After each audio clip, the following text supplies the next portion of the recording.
What if you lost everything in a single day?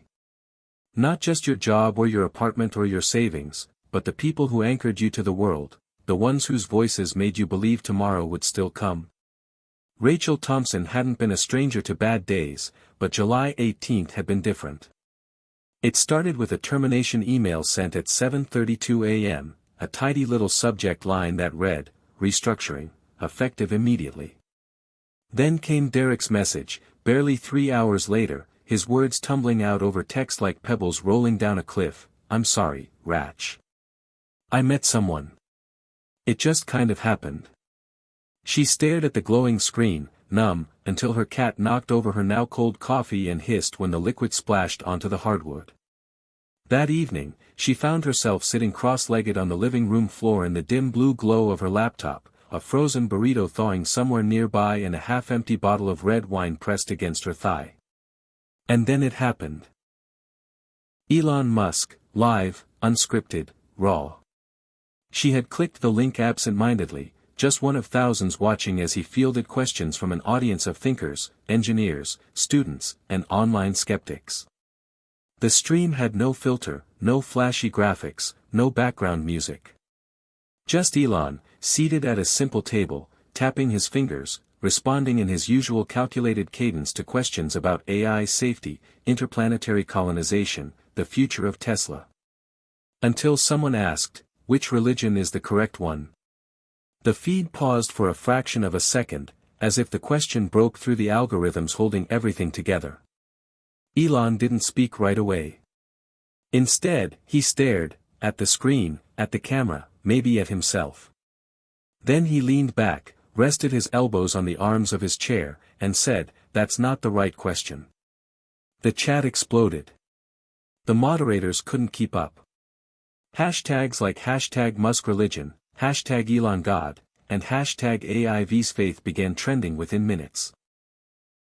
Rachel sat motionless, as if her soul had caught on a nail inside her chest.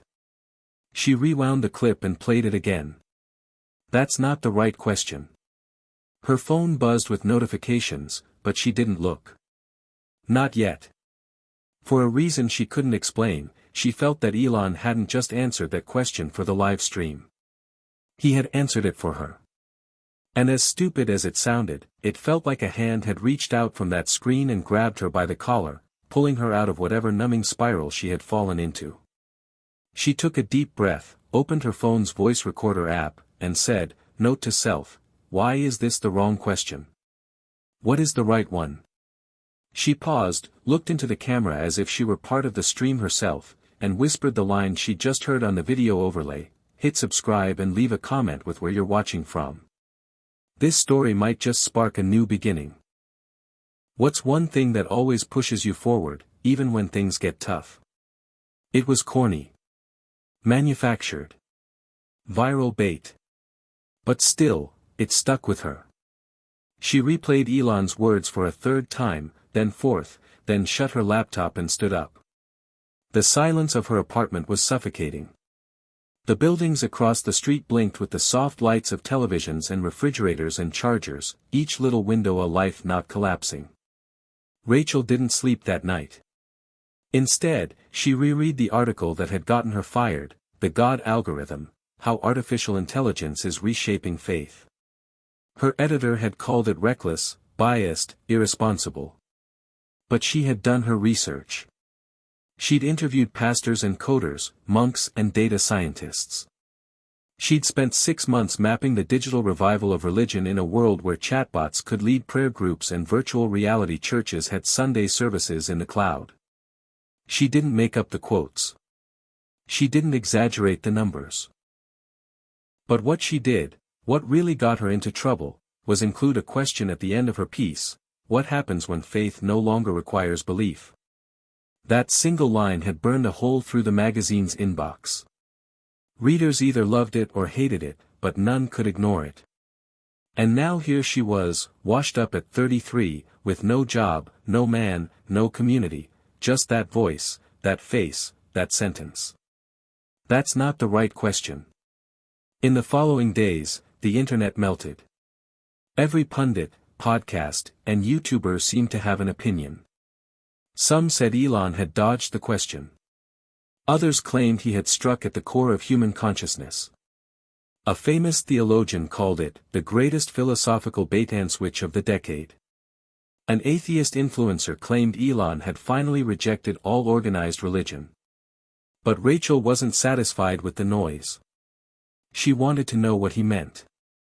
Not what people thought he meant. She needed the source. And as the chatter amplified, so did her resolve. On July 21st, she booked a one-way ticket to Austin, Texas. She didn't know exactly why, but her gut told her that if she wanted answers, she had to go where the center of the storm spun tightest, SpaceX HQ. Rachel had once believed in stories. That was why she became a journalist in the first place. Not for fame or outrage clicks or even the truth in a capital T sense. She believed stories were how people survived. How they remembered. How they stitched together meaning in a world that often unraveled faster than they could sew. Somewhere along the way, she had lost that. Chased deadlines, swallowed PR spin, wrote for the feed instead of for the soul. But maybe, just maybe, this one could be different. She closed her suitcase, zipped it with trembling hands, and looked once more at her apartment. The place where she had cried and danced and fought and laughed.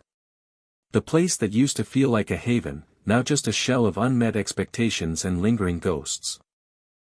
As she locked the door behind her, a voice in her head, familiar and terrifying, asked, "What are you doing?"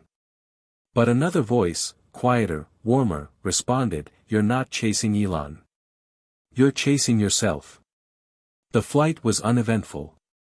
She barely noticed the takeoff, barely tasted the tomato juice, barely heard the baby crying 2 rows ahead. All she could think about was the moment. That question. That pause. That sentence. Somewhere between the clouds and the tarmac, she opened her laptop again. Typed 3 words at the top of a new blank document, the wrong question. And beneath that, one more, begin. She didn't know it then, but this wasn't just the start of a new story. It was the unearthing of a buried one, of a girl who once asked too many questions, got punished for it, and kept asking anyway. A girl who had been told to have faith but never told what to do when faith cracked open and spilled out like light through stained glass. She was going to find Elon. She was going to ask him again. But more than that, she was going to ask herself. Rachel's childhood smelled like dust and lemon-scented floor cleaner, the kind they used to wipe down the pews in the First Baptist Church of Clinton, Oklahoma.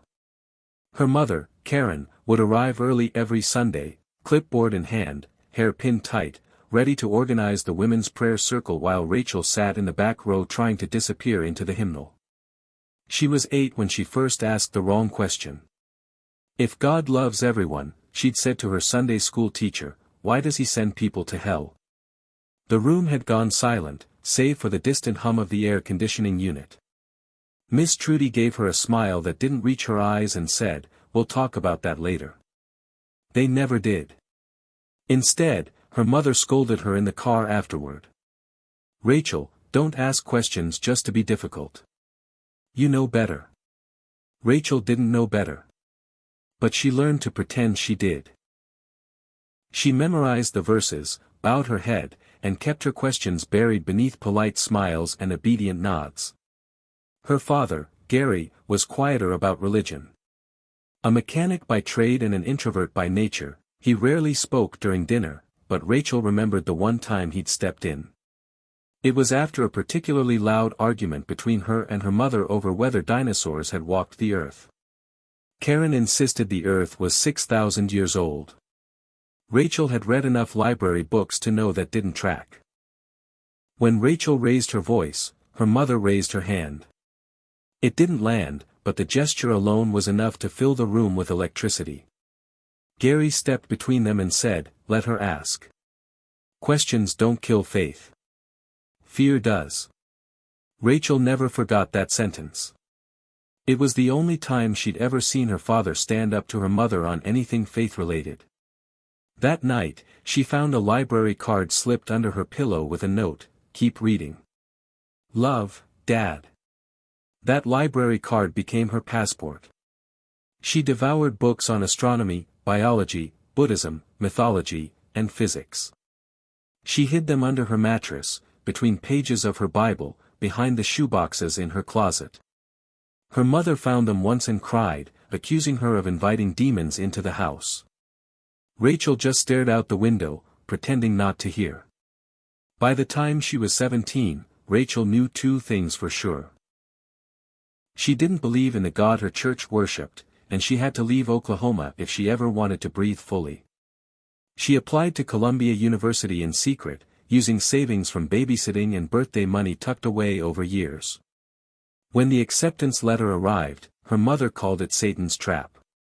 Her father hugged her and said, "You were born to ask questions, baby. Go find your answers." New York was a different universe. The first time she heard someone say, "God is an idea," she felt like she had stepped into an alien planet where people could speak their thoughts without fear of exile. She joined a student journalism group, took courses in comparative religion, philosophy, and ethics. Her writing leaned into hard questions and even harder truths. She became known for her investigative pieces, the ones that cracked into institutions and peeled back layers of polished deception. But even as her career soared, something deeper frayed inside. She had escaped the old structure, the sermons, the guilt, but in the absence of it all, she sometimes felt hollow. Like she had pulled out the rot but forgotten to plant something new. That void followed her into her late 20s, into relationships that started with shared passion and ended in silence. And then came Derek. Smart, confident, an editor at a rival publication. He loved her mind. Or at least, that's what he said at first. He had grown up Catholic but now called himself post-spiritual, whatever that meant. They had deep talks over ramen and long walks through Central Park where they debated whether consciousness had a soul. For a while, she thought she'd finally found someone who didn't just tolerate her questions but wanted to ask them with her. But slowly, subtly, something shifted. Derek grew dismissive, impatient. "You think too much," he'd say, "just enjoy life." When she brought up a piece she was writing on AI and religious ethics, he rolled his eyes and said, "You're still hung up on that stuff. Just let it go. Faith is a crutch." The night she caught him messaging his ex was the same night she filed her final draft for the controversial piece that would cost her her job. She hadn't cried when she read his texts. She just stared at the screen, heart pounding not from heartbreak but from confirmation. He didn't love her mind. He tolerated it, briefly, until it no longer served him. The day she was fired, she didn't scream. She didn't beg. She just walked out of the office with a numb sort of clarity. She had flown too close to the fire again. Asked too many questions. Crossed an invisible line between curiosity and defiance. She had always known this was a possibility. Still, it hurt. Not just because of the job or Derek or the betrayal, but because once again, she had no place to put her voice. And then Elon spoke. That moment on the live stream pierced something in her. Not because it was profound, but because it was unfinished. That's not the right question. He hadn't handed out answers like so many others had tried. He had thrown the question back like a mirror. Rachel remembered watching her mother's lips move in prayer while her father silently tinkered with old radios in the garage. She remembered Sunday morning hymns and late-night Google searches about Sufi poetry. She remembered the first time she read Carl Sagan and felt a chill up her spine when he said, "We are a way for the cosmos to know itself." She had been piecing together fragments her whole life, but never assembled the full mosaic. Maybe no one did. But maybe, she thought, the mosaic wasn't the point. Maybe it was the piecing. Rachel sat now in a worn coffee shop in Austin, a journal open in front of her. She wasn't sure why she had come here first. Before heading to SpaceX HQ, something had pulled her toward this city, perhaps the memory of a time when she believed she was on the cusp of something meaningful. The barista smiled as she dropped off a refill. Rachel barely noticed. She was writing. Not an article. Not an essay. Just notes. Questions. Threads. A scribbled line caught her eye: "What is belief without fear?" She stared at it for a long time, pen tapping against the edge of her mug. Her phone buzzed again. A message from someone named Marla, an old classmate from Columbia who now worked in media relations at SpaceX. She'd seen Rachel's tweets about the live stream and offered to get her into the upcoming open Q&A. Rachel's hands trembled slightly as she replied, "Yes. I'll be there." She looked back at the journal, her eyes drifting to a quote she had copied from her mother's old Bible. It wasn't underlined. Wasn't circled. Just quietly present. "Test all things, hold fast what is good." She didn't know what she believed anymore. But she knew one thing: she was done pretending not to care. She was going to find out why Elon Musk answered that question the way he did. Not because he was some prophet or messiah, but because, for the first time in a long time, someone had publicly acknowledged what she had always felt deep in her bones, that maybe we've all been asking the wrong question. And now, she was ready to ask the right one. The road stretched flat and unbroken for miles, a ribbon of faded asphalt carving through Texas prairie under a sky that looked too big to be real. Rachel gripped the steering wheel with one hand and sipped lukewarm coffee with the other, the radio playing some AM preacher ranting about end times, his voice gravel and brimstone.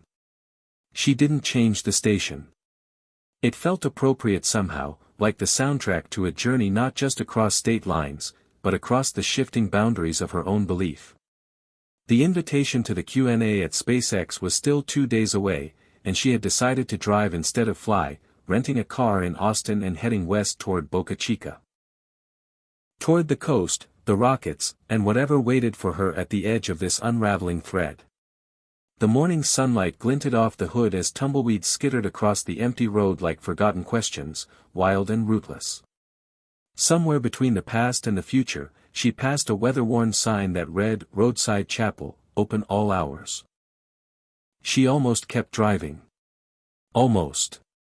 But something in her tightened, a tug in the gut like déjà vu or divine dare.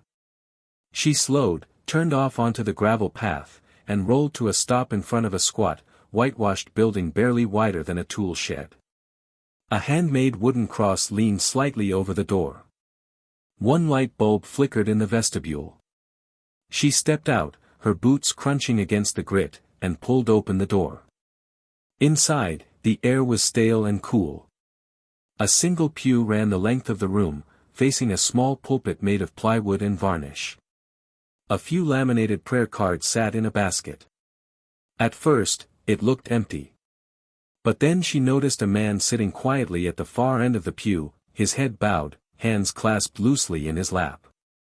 He was older, maybe late 50s, with dark skin, a scruffy gray beard, and a kind of posture that spoke of both weariness and discipline. He didn't look up when she entered. Rachel hesitated, unsure if she should speak. "Is this place open?" she asked, her voice lower than she intended. The man nodded slowly, still looking forward. "Always is," he said. "People come when they need to. God don't sleep." She took a cautious step forward, then another, and slid onto the opposite end of the pew. The silence settled between them like dust. She glanced at him again, trying to gauge his story without asking. He looked like someone who had lost something once. Maybe everything. He finally turned his head toward her, eyes calm and sharp. "You ain't from here." "Is it that obvious?" she replied with a faint smile. "City eyes. And you smell like hotel soap." She chuckled, surprised by her own laughter. "I guess I've been outed." "Where you headed?" "Boca Chica. There's an event." "I'm a journalist." Sort of. Sort of. I got fired last week. So I guess I'm freelance now. Or just wandering." He nodded, as if that made perfect sense. "People only come out here when something inside them's gone quiet." Rachel blinked. "Excuse me." "Something broke," he said simply. Faith. Love. Purpose. You're looking to patch it back together with answers. Or meaning. Or noise. She studied him, caught off guard by how deeply his words landed. What makes you say that? Been sittin' in this place for 12 years. Seen every type walk in here. Lost ones, runnin' ones, proud ones. You got the look of someone who ain't sure if God ever really heard her. The sentence hit harder than she expected. She looked down at her hands. I used to believe. I mean, I tried. But the answers they gave never fit. It always felt like I was pretending. So you stopped. Yeah. But you came in here. She hesitated. Yeah. I did. He leaned back, his gaze drifting upward. You know, faith ain't never been about pretending. It's about wrestling. Struggling. Name one person in the Bible who had it easy. She looked at him. You a preacher? Used to be. In a past life. Before the needle took my wife. Before prison. Before I stopped trying to fix everybody else and started trying to survive myself. His voice didn't carry shame, just history. Worn in and honest. So why are you here? She asked. Same reason as you. Looking for something to make sense of the noise. Rachel exhaled slowly. What if it never makes sense? He shrugged. Then you keep walking.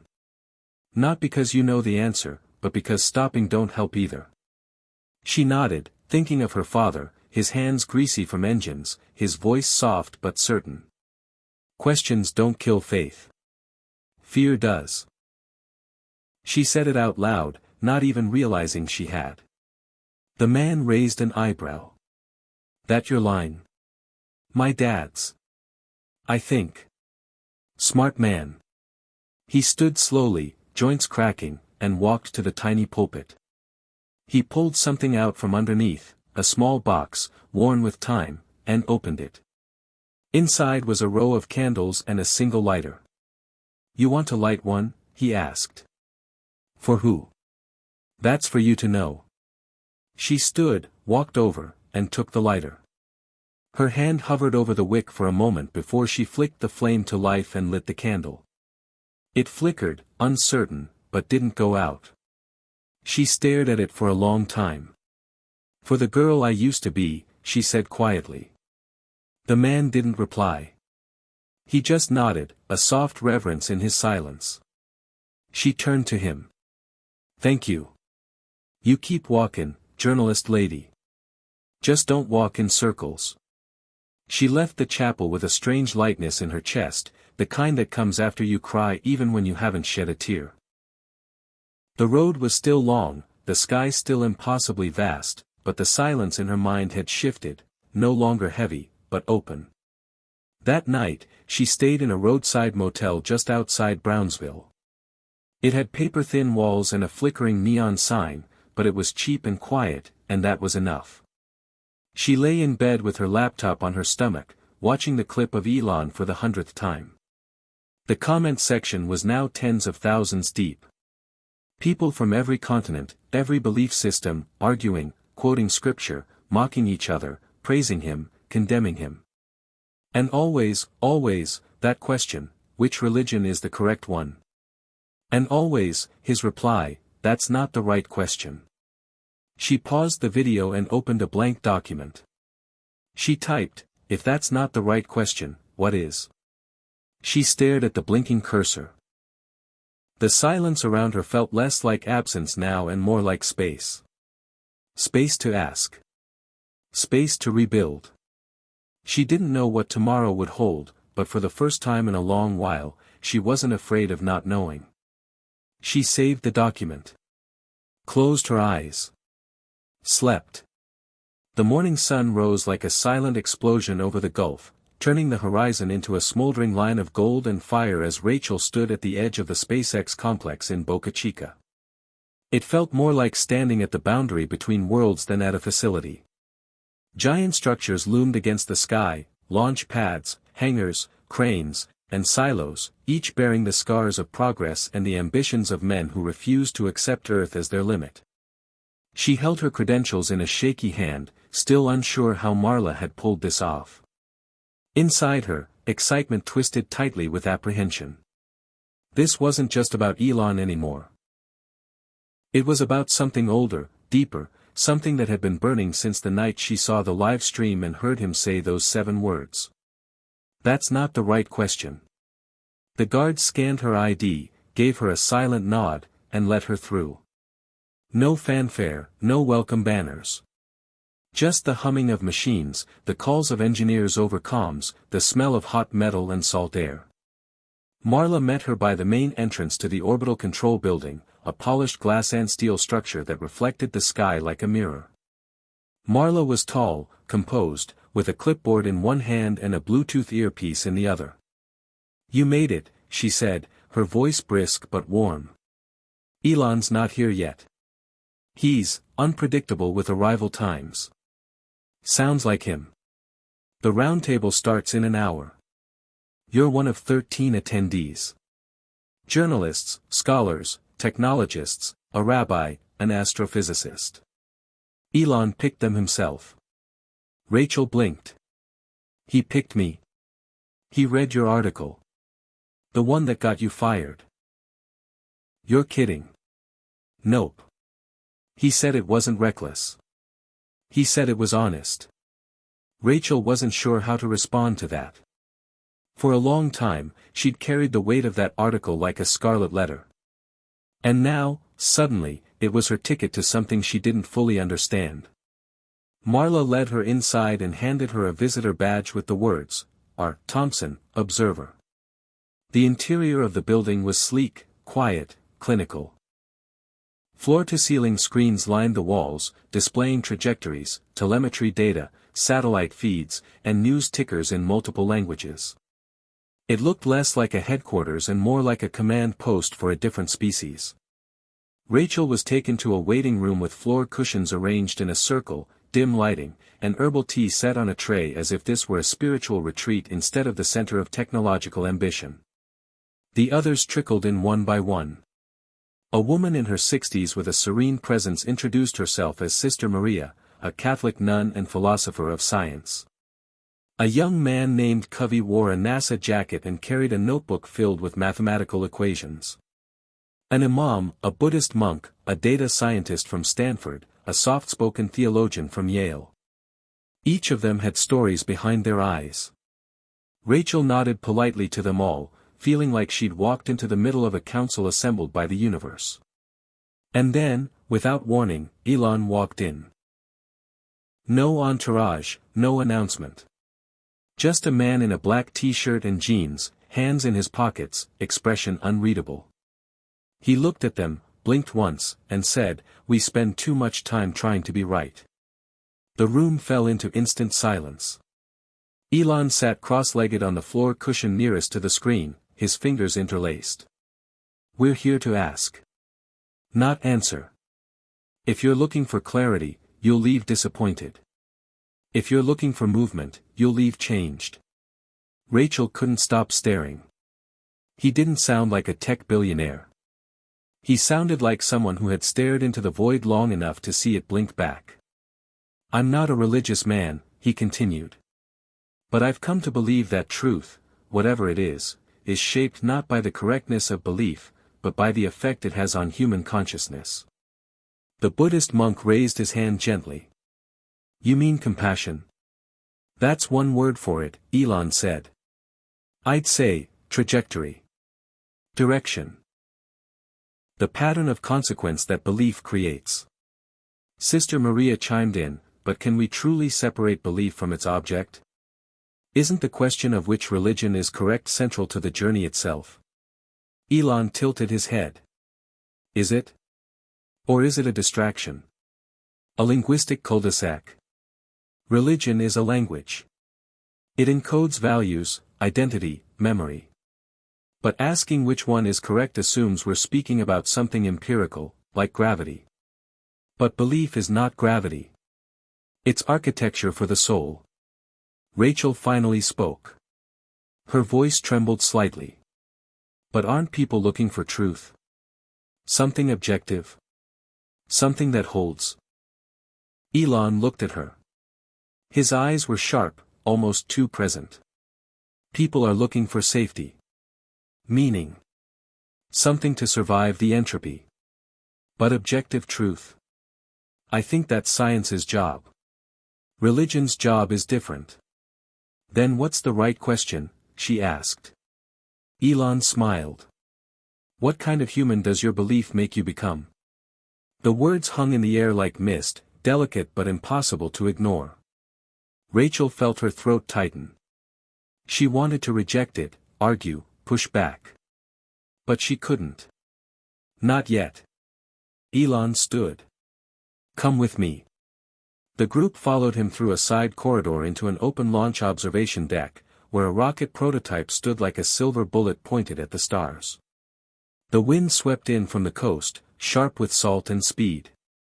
When we launch, he said, we don't ask which metal is the correct metal. We ask what alloy will withstand the pressure, the heat, the violence of entry. Maybe faith is the same. Maybe the right religion is the one that keeps you intact as you launch into the unknown. Rachel stepped closer to the glass, staring at the rocket's reflection beside her own. And what if it doesn't keep you intact? Then it wasn't faith. It was a cage. Elon's phone buzzed. He checked it, nodded to Marla, and turned back to the group. You'll get your time with each other. Debate. Question. Break things apart. That's the only way anything new gets built. He left as suddenly as he had come. The group stood in stunned silence. Then the theologian from Yale muttered, I've never heard something so utterly unorthodox, and yet so coherent. The others murmured in agreement. Rachel sat back down, heart racing. She had come for an answer. Instead, she got an invitation to wander deeper into the question itself. And for the first time in her life, that felt like enough. They didn't leave the room. None of them. Not right away. After Elon exited the observation deck, the silence lingered like an echo waiting to settle into bone.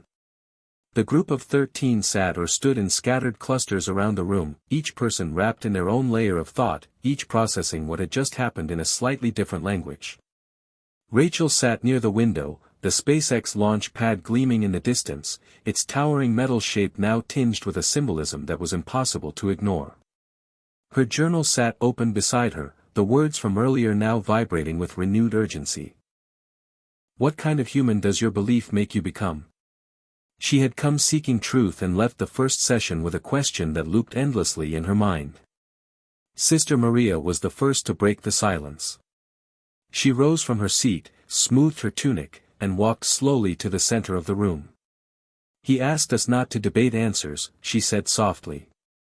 But I believe we're meant to share the paths that brought us here. Faith is not just belief. It is memory, too. So I propose we begin there. Not with theology, but with stories. There was a pause, then a gentle murmur of agreement from the Buddhist monk, whose name Rachel learned was Tenzin. If we begin with experience, he said, we cannot lie to each other. We can only listen. The group slowly moved into a circle, cushions adjusted, teacups filled, posture straightened with a strange kind of reverence. Rachel felt herself both drawn in and slightly apart. She wasn't a theologian, a monk, or a scientist. She was just a woman who asked too many questions and followed them until they brought her here. Covey, the young NASA researcher, volunteered to go first. His voice was quiet but direct, words trimmed of any excess. I grew up in a Hindu family, he began. Temple every week, prayers before school. But I didn't connect with it emotionally. It felt more like choreography than conviction. Then, when I was 10, my brother died. A car accident. Instant. No time for goodbye. The priest said his soul had begun a new cycle. That this life was only one page. But I couldn't accept that. I wanted something more specific. Something solid. So I turned to science. Space. Physics. Black holes. Quantum math. And yet, the more I studied, the more I started to feel like I was just replacing one kind of awe with another. The feeling of standing beneath a temple ceiling and the feeling of staring at the Hubble Deep Field, it's the same weight in my chest.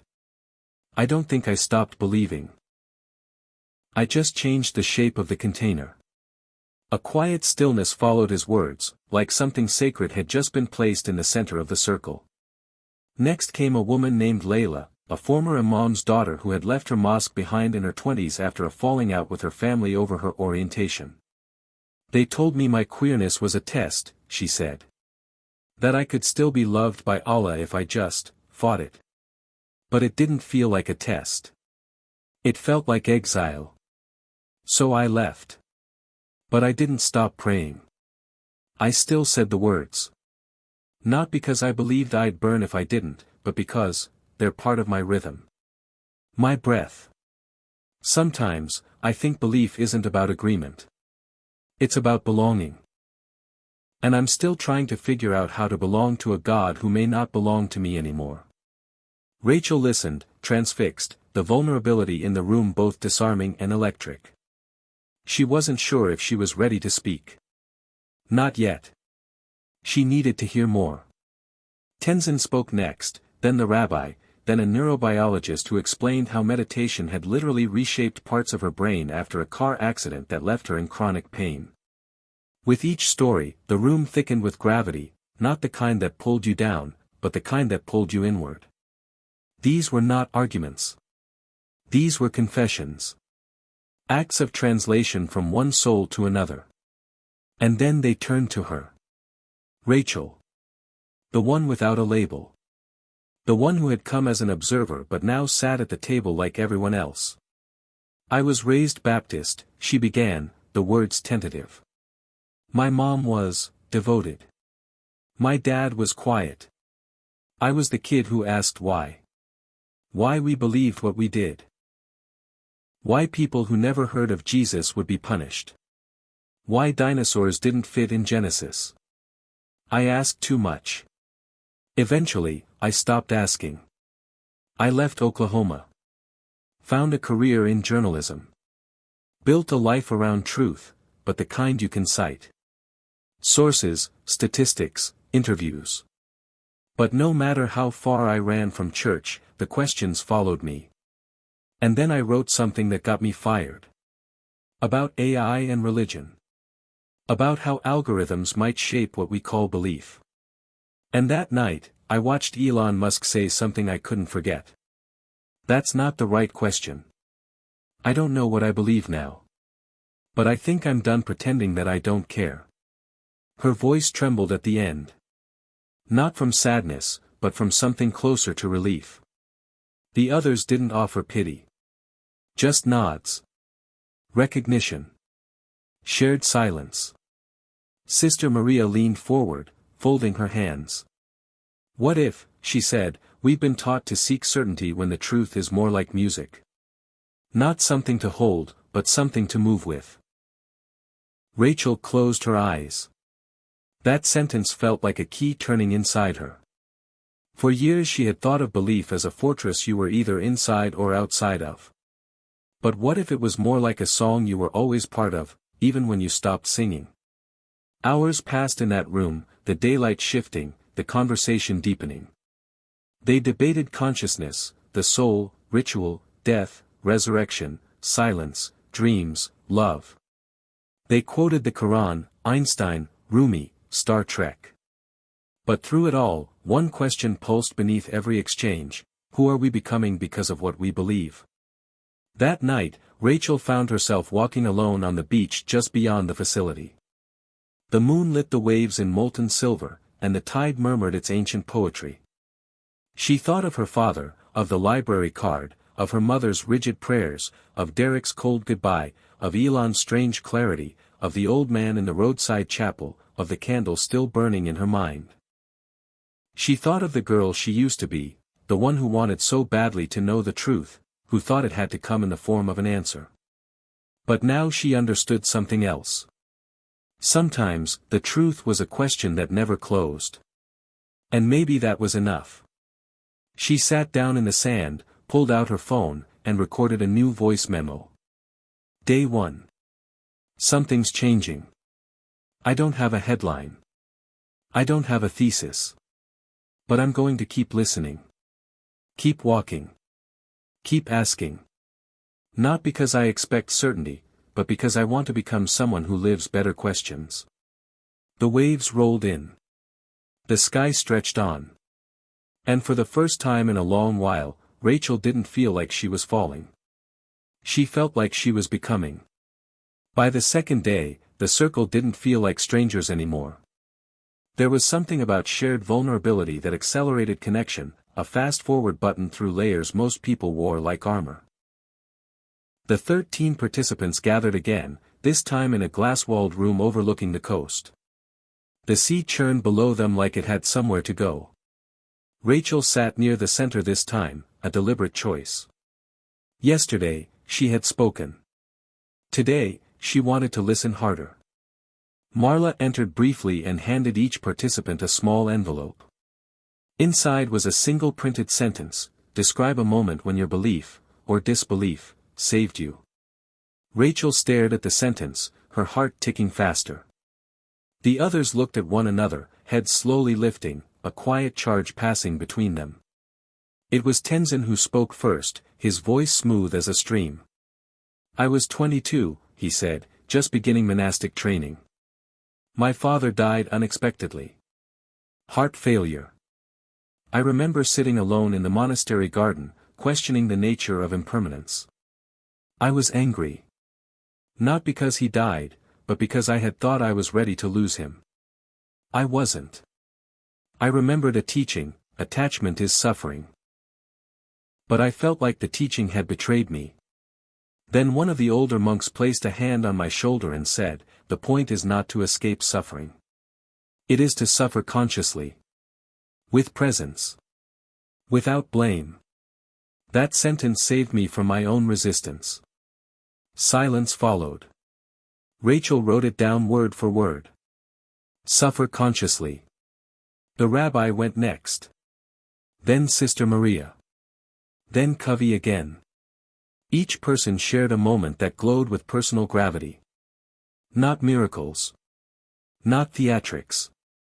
Just points in time where belief, in some form, stopped the unraveling. When it came to Rachel, she hesitated. I didn't have a belief that saved me, she said quietly. I had a memory. My dad, when I was 12, during one of the worst fights my mom and I ever had. She was crying about how I was rejecting everything we believed. He came into my room later and said, keep asking. Don't let fear be your teacher. I didn't know it then, but those 6 words would keep me from folding into silence later. When I lost my job. When I lost people I loved. That sentence became a kind of belief. A north star made of defiance and hope. She looked down, her throat tight. I think we're all carrying something like that. A piece of language that kept us alive. The others nodded. The data scientist, Anya, added softly, sometimes belief is just a memory that still holds your hand. The imam smiled gently. And sometimes disbelief is a doorway to deeper mercy.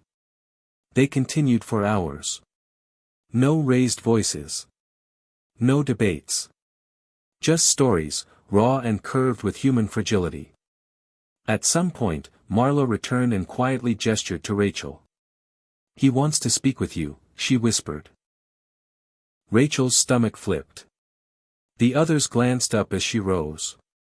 There was no jealousy in their eyes. Only quiet curiosity. She followed Marla down a curved hallway to a small room overlooking the SpaceX engineering bay. Elon sat alone, gazing at a screen displaying weather patterns over the Gulf. He didn't turn as she entered. I've read your articles, he said. You write with surgical precision. But there's grief underneath. Rachel blinked, caught off guard. I suppose that's true. You're not just trying to find truth. You're trying to find home. He turned to her now, his expression unreadable but not cold. Tell me what you saw in the live stream. She exhaled. I saw a man who didn't need to answer the question to hold the room. And what did you hear? That maybe truth isn't a winner-takes-all equation. That maybe the question was too narrow. That maybe we've been asking it wrong all along. Elon studied her for a moment. When I said that's not the right question, people assumed I meant religion doesn't matter. That it's obsolete. But that's not what I believe. I think religion is a human technology. An interface for the infinite. It can be corrupted like any tech. But it can also evolve. Rachel tilted her head. You mean faith is software? In a sense. If Earth is a ship, then religion is the OS we've been running since prehistory. It guides behavior, connection, ethics, mystery. But like all systems, it needs updates. The original values may be timeless. But the packaging? It gets obsolete.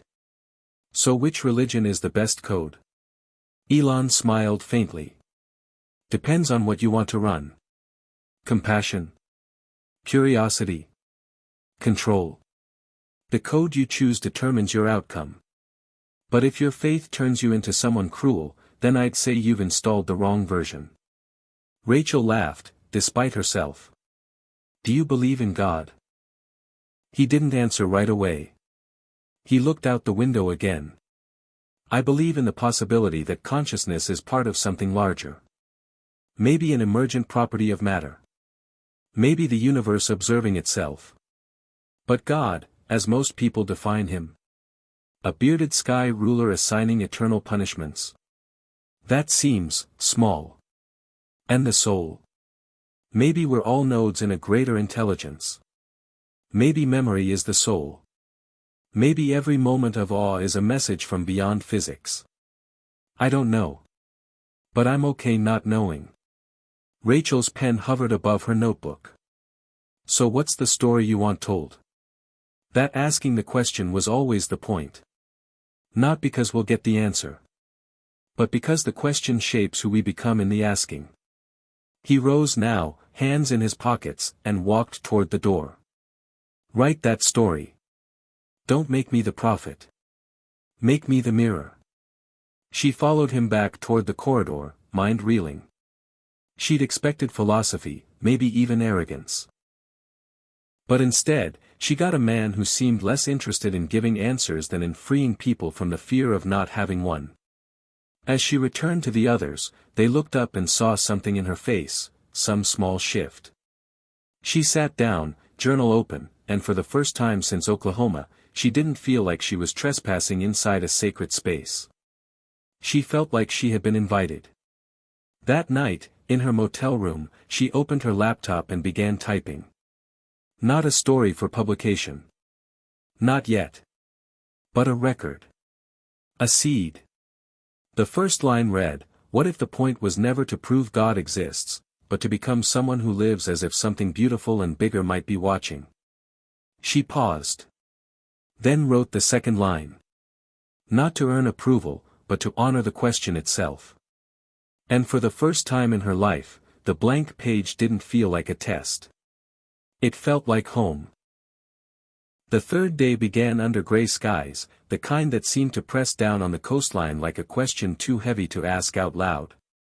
Rain came in light, wind-blown sheets across the glass as the group of 13 gathered once again, now familiar in the way people become when they've cracked themselves open in each other's presence. Rachel sat close to the window, the ocean blurred behind raindrops, and clutched her journal like it was an anchor. Marla informed them today's session would be different. Elon wouldn't be joining, not physically. Instead, he had sent in a challenge, one designed to push them further into the ambiguity he seemed to dwell in so comfortably. A tablet was passed around the circle, displaying a single sentence: design a belief system, not based on being correct, but on creating the best version of humanity. The group went silent. No one moved.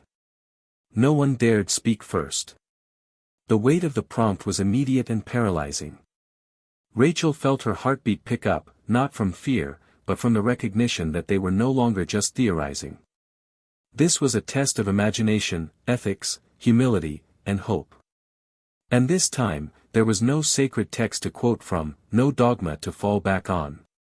They had to build it themselves. Anya, the data scientist, broke the silence. Okay, well, let's treat it like a design problem. If we were creating a human-centered operating system for the soul, what's the first principle? Compassion, Sister Maria answered instantly. If it doesn't generate compassion, it's not worth building. But also agency, Covey added. We have to include free will. Belief shouldn't be coercion. It should be chosen. Curiosity, Rachel said. We've all gotten here through curiosity. It's the beginning of transformation. Accountability, Layla chimed in. A belief system that allows cruelty in the name of righteousness will always rot from the inside. Mystery, said Tenzin. There must be room for not knowing. Certainty should never be the goal, humility should. And beauty, said the rabbi. We forget that beauty is not just aesthetics. It's what draws us out of ourselves into something larger. The ideas flowed now, each person contributing a thread, the room becoming less a circle of individuals and more a single hive of inquiry. They began sketching on whiteboards, scribbling in notebooks, building a structure not around rules or rewards, but around values and outcomes. Instead of sin and salvation, they talked about repair and reconciliation. Instead of heaven and hell, they talked about presence and absence. Instead of eternal judgment, they imagined continuous evolution. Rachel watched it unfold, part of her stunned at the fact that these people, so different in background, culture, and theology, were now speaking a shared language built not on agreement, but on a deeper respect for the questions they each carried. The draft belief system took shape like scaffolding around a building not yet finished. 10 core principles emerged, fluid, dynamic, more like invitations than commandments. 1. Choose compassion over certainty. 2. Seek truth, but honor mystery. 3. Let your belief manifest in how you treat others. 4. Embrace curiosity as sacred. 5. Let failure refine, not define. 6. Create beauty, through art, justice, or kindness. 7. Allow grief its space, it is proof of love. 8. Measure growth not by knowledge, but by love in action. 9. Forgive. But also repair. 10. Remain open. Always. Rachel stared at the board as the words settled into the air around them like pollen. It didn't feel like her old faith. It didn't feel like atheism either. It felt like something else entirely, a living framework. Not a wall, but a path. She felt her throat tighten, not from sadness, but from something like awe. For years she had believed that religion was about boxes, what to believe, what to reject, who's in, who's out. But this wasn't a box. This was a question with shoes on. This, she said softly, this doesn't feel like a religion. It feels like a responsibility.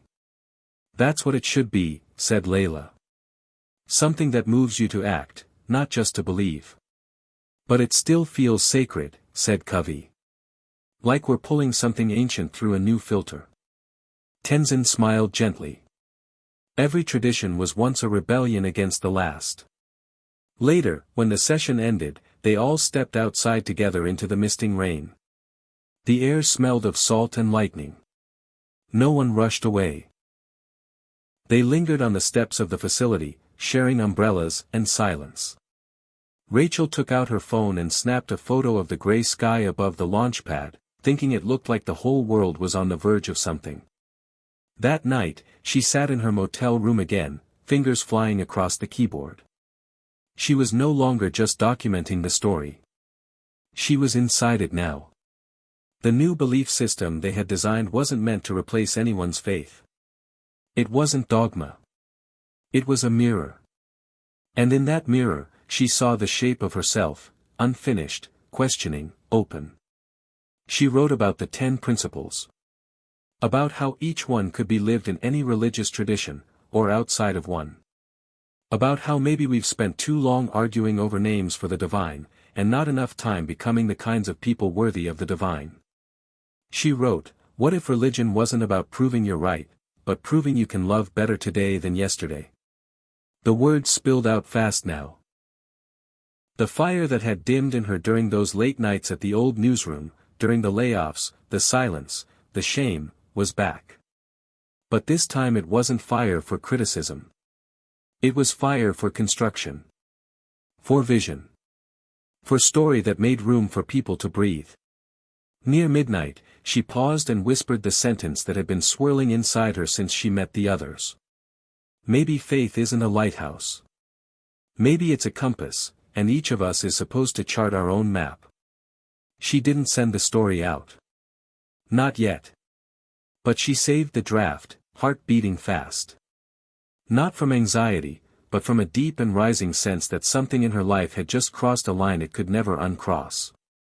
She turned off the lights, lay on the bed, and stared at the ceiling. Outside, rockets stood against the clouds. Inside her, something quiet had begun to roar. By the time Rachel awoke the next morning, the storm had passed. The sky stretched wide and sharp as glass, a blue so clean it almost felt artificial. She pulled on jeans and a hoodie, the weight of yesterday's dialogue still humming in her chest, and stepped outside into the morning breeze. Her motel sat just a few miles from the SpaceX facility, and for the first time since she arrived in Boca Chica, she decided to walk.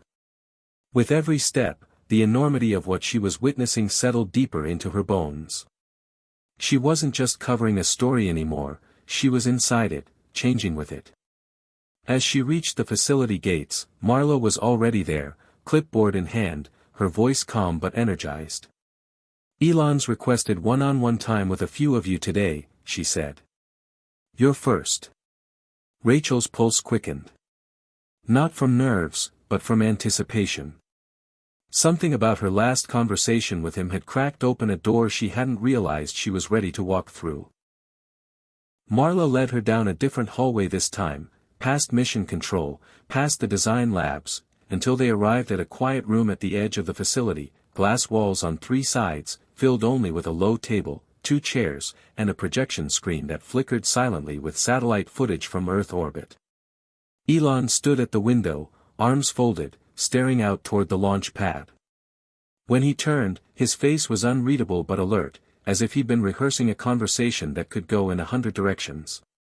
I want to ask you something, he said without preamble. But you need to answer it like your life depends on it. Rachel nodded. Okay.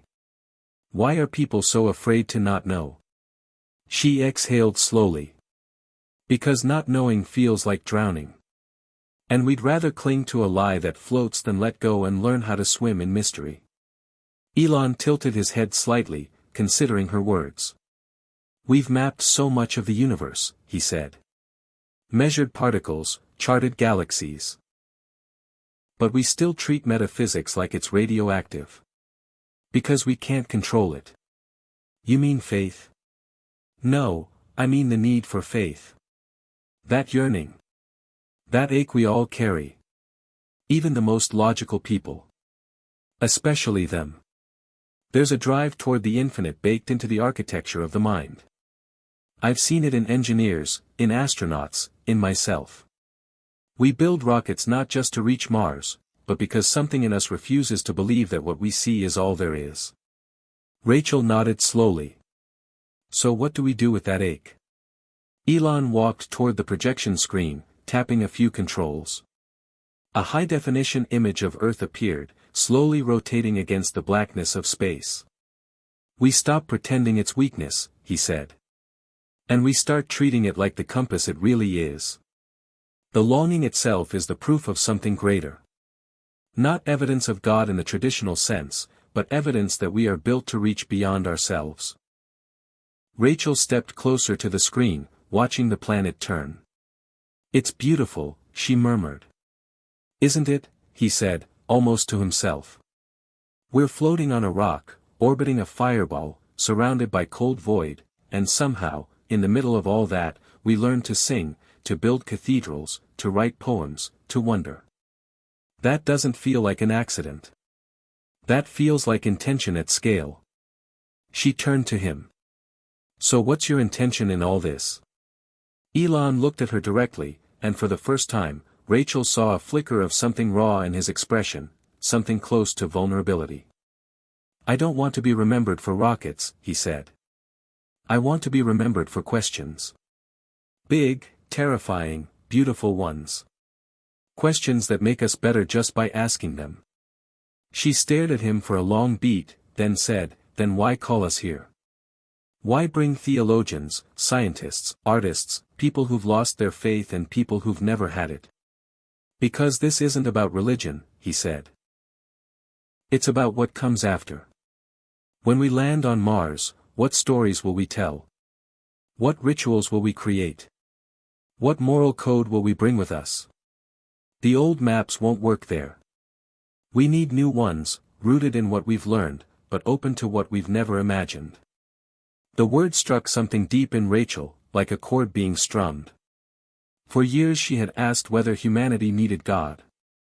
Now she found herself wondering whether God, or whatever lived in that vast unknown, needed humanity to finally grow up. Elon gestured for her to sit. They talked for nearly 2 hours. About entropy, about consciousness, about the possibility that the universe itself was a kind of evolving mind. He spoke not like a preacher or a guru but like a man who had spent too many nights staring at the stars and couldn't shake the sense that someone, or something, was staring back. Before she left, he handed her a small object, an obsidian black data chip, no larger than her thumb. What's this? She asked. My notes, he said. On belief. On legacy. On what happens when humanity starts over. I was going to publish it eventually. But I think you should be the one to decide what to do with it. Rachel stared at the chip, heart thudding. Why me? Because you're not trying to win. You're trying to understand. That's rare. She walked back to the main compound in a daze. The others were gathered around a table, laughing softly, a strange calm in the air like the eye of a storm. She didn't tell them about the chip. Not yet. She needed time. That evening, she went back to her motel, locked the door, and slid the chip into her laptop. Files appeared, videos, notes, voice memos, even private journal entries. The first one opened automatically. Elon's voice, raw and quiet, filled the room. If someone asked me what I believe, I'd say this: I believe in momentum. In becoming. In the idea that every soul is a story in motion. If there's a God, I think he, or she, or it, or they, want us to move. Toward each other. Toward complexity. Toward wonder. Maybe the real question isn't which religion is right. Maybe it's, who are you when no one's watching? And who are you becoming? Rachel sat frozen, staring at the screen.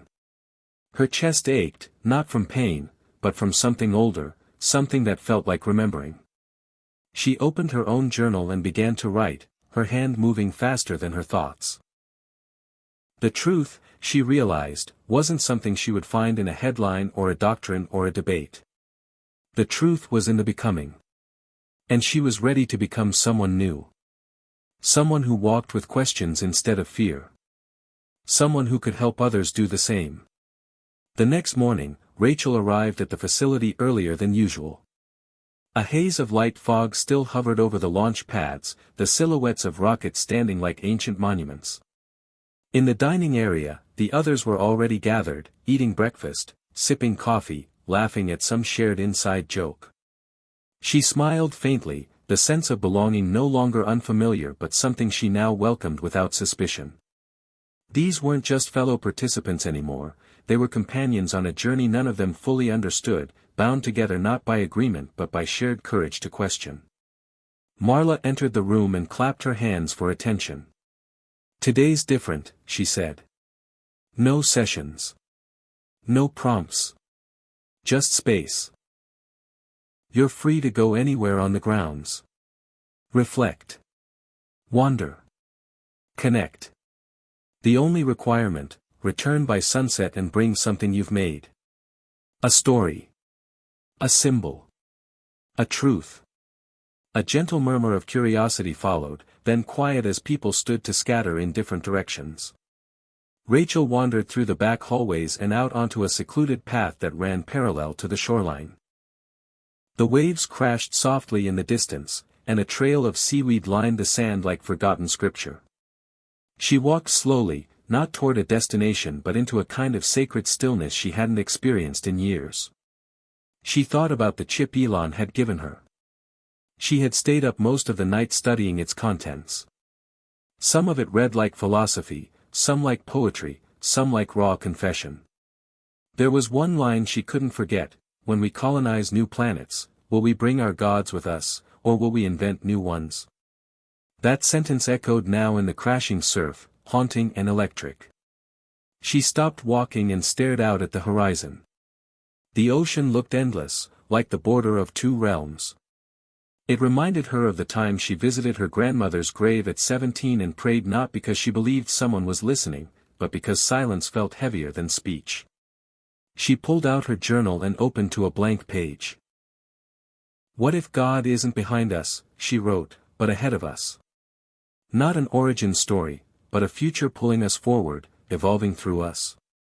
It sounded absurd, and yet truer than anything she'd ever heard in Sunday school. Not a deity of thunder or punishment, but one of expansion. Possibility. Becoming. She kept walking until she reached the old weather station near the back edge of the property. It was abandoned, just a wind-beaten structure half swallowed by sand, but inside, there was a quiet that felt holy. She sat down, back against the wall, and pulled the chip from her pocket. She didn't need a screen now. The words were in her. Elon's challenge, the group's insights, her own reflections, they were starting to merge. She closed her eyes and began to speak aloud, not a prayer, but something close. If I were to build a belief system from scratch, she whispered, I would start with this: every person is a question waiting to be loved into an answer. And the moment we stop growing is the moment we stop worshipping whatever made us capable of asking, why? The tears surprised her. They came not from sadness, but from a release, years of guilt, suppression, and doubt finally melting into something like reverence. Not for a church or a book or a name, but for the raw, untamed experience of being human in a cosmos too large to understand and too beautiful to ignore. She stayed there until the light began to shift, until the wind turned cooler. Then she stood, brushed the sand off her jeans, and walked back toward the main building. Others were returning too, holding drawings, scraps of paper, objects from the beach. Tenzin carried a small pile of stones arranged in a spiral. Layla had written a poem in Arabic and English, interlaced with verses from the Quran and lines from Sappho. Covey had constructed a looping algorithm that created infinite variations of a single melodic line based on real-time input from his breath. Each offering was as personal as it was profound. When it was Rachel's turn, she stepped into the center of the common room, held up her journal, and read a short passage she'd written in the weather station. I don't know if there's a God who hears us, she said. But I know we're built to reach. And maybe the reaching is holy. Maybe the asking is enough. Maybe what we call faith is just the courage to keep walking through a forest where no path is marked and still believe that every step makes meaning. The room was silent. Not empty, full. The kind of silence that honors, that expands. Someone exhaled softly. Someone else wiped a tear. No one clapped. It wasn't that kind of moment. Tenzin stood and added, if we ever start a new civilization, that sentence should be etched on the first wall. Rachel smiled, embarrassed and humbled. She sat down and felt, for the first time in her adult life, that she had spoken something worth remembering. Later that evening, after dinner, the group gathered outside by the fire pit. The sky above was so clear the Milky Way was visible in bands, a cosmic fingerprint stretching across the heavens. Elon joined them, unannounced, standing at the edge of the circle, hands in his coat pockets. He didn't speak at first. Just stood there, looking at each of them. Finally, he said, "What you've created here, it matters. Because when we go out there," he pointed toward the stars, "we're not just bringing machines. We're bringing stories. Values. Dreams. This," he gestured at the fire, the circle, the offerings, "this is the first fire on the shore of a new world. And you lit it." He walked slowly toward the flames, looked into them, and said, "If someone asks me again which religion is correct, I'll say this: the one that makes you more human. The one that makes you build better worlds, whether you believe in heaven or not." Then he looked at Rachel and added, "And maybe the best belief system is the one that keeps evolving, just like us." He turned and walked away, vanishing into the dark, leaving only sparks rising into the air like tiny prayers. That night, Rachel couldn't sleep. Not from restlessness, but because she didn't want to miss a single second of what was unfolding. She opened her laptop and typed 3 words, "The Fire Code." A title. A beginning. Not just for an article, but for something larger. A movement. A new framework. She didn't know what would come of it. But she knew the question was worth following. And she would follow it, wherever it led. Hit subscribe and leave a comment with where you're watching from. This story might just spark a new beginning. What's one thing that always pushes you forward, even when things get tough? Rachel awoke to the persistent hum of conversations drifting through the thin motel walls, voices interweaving with the early morning light slipping past the blinds.